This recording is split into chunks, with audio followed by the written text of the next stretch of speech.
move over to the right quite a bit, didn't they, in the early 70s? And I, blowing my own trumpet here, did a lot of the writing out of that after him. But he came at the situation as a bit like a songwriter that was prepared to have it added to, shifted around, which was good. But there's more than one way to skin a cat. So that when I worked with, say, Visage or Ultravox, they were different. They were a group of writers, and we used to write things like a piece of music, and quite often the vocals went on last. I mean, that tended to suit me because I was you could just concentrate in writing a strong piece of music. It's got I'm waffling. So how did you feel? I mean, you could almost say Ultravox was Ultravox Part 1, Ultravox Part 2 with John's departure. How did you feel when John left? Gutted. No, disappointed, depressed, because this takes us right to almost like exactly 20 years ago, because our last gig in Britain was Christmas Eve 1978. We went on and did a short tour of the States early January.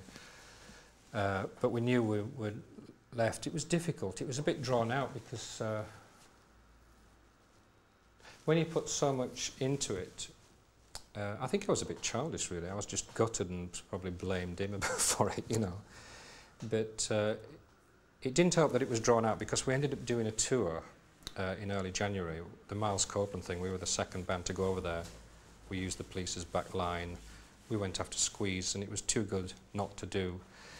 And it was a bit of a bad atmosphere, because we knew that John was quitting, and I think he was quite hurt about it just not happening, you know. So it was definitely going to be a clean break. He wanted to just get away from the band. But it was really peculiar. I mean, it wasn't a downer, because it was quite bizarre, because the moment we'd finished the last gig, which was this guy called Richard Griffiths, which is still in the business. He took us under his wing a bit. He was working at Ireland, and he organised the American tour, and he also organised us for us to play at the Marquee. We were always playing at the Marquee. God, you know, we did records there. There's thousands of people packed in the place. You know, we did 5 nights there before we played the Reading Festival. We supported the Jam. This was 1978. We were like from great heights, supported Jam at Reading Festival, to suddenly being off the label. Now, it's quite bizarre, because when we finished the gig there, I remember Richard Griffiths giving us this like 100 quid, and it was like and Rusty Egan, he was there, and he said, come round to our club, you know, do you want to come to this club? It's a club around the corner. Of course we want to come to a club, you know, we're depressed and we've got 100 quid, you know, something. So we went round there, and really that was the start of the Blitz period. That was the one before the Blitz, this club called Billy's Club. And we just picked ourselves up. I mean, it was just actually bizarre. Me and Robin Simon, this is a guitarist I brought into Ultravox for the Systems of Romance album.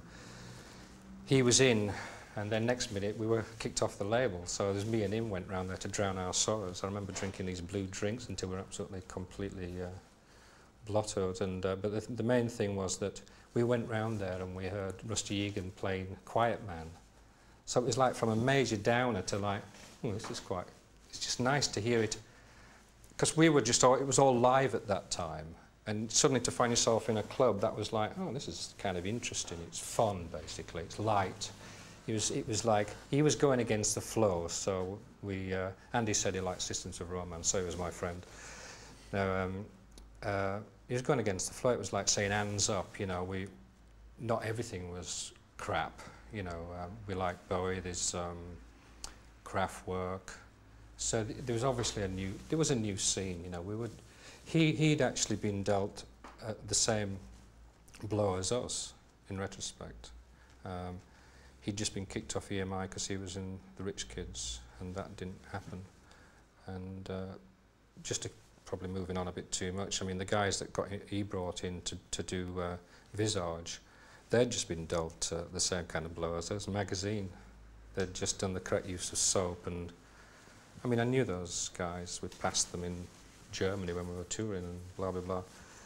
So they'd basically we'd all drew the short straw, but we were going to do something about it. You know, we weren't sort of finished. When I dropped you after that gig and you went into Billy's, did you think there's a new scene right here. Did it immediately hit you? Or Not immediately, no. I mean, the drinks did. This blue drink. Not straight away. I mean, I was quite cynical by then. I was quite gutted by the whole thing. Because there's a lot of people saying how much they like Systems of Romance. I mean, when I did the Gary Newman tour earlier on that year, and I remember playing in Bristol, and the Simple Minds were there, and they invited me down to their room, and they were playing Systems of Romance. It was embarrassing. It was great. They liked it, you know, and that was a hell of a boost. But it was also a bit irritating. It was like, oh, do you like a loser? Now, it's easy to say to someone who's just been kicked off the label, would they say that if it was #2 in the charts? God, I am a cynic. No, but you're a bit like that. I just didn't want to know about it, you know. And even when people would ask me about it, was great. But I was actually more interested in doing something new. Yeah. So when Rusty started talking about maybe a band, or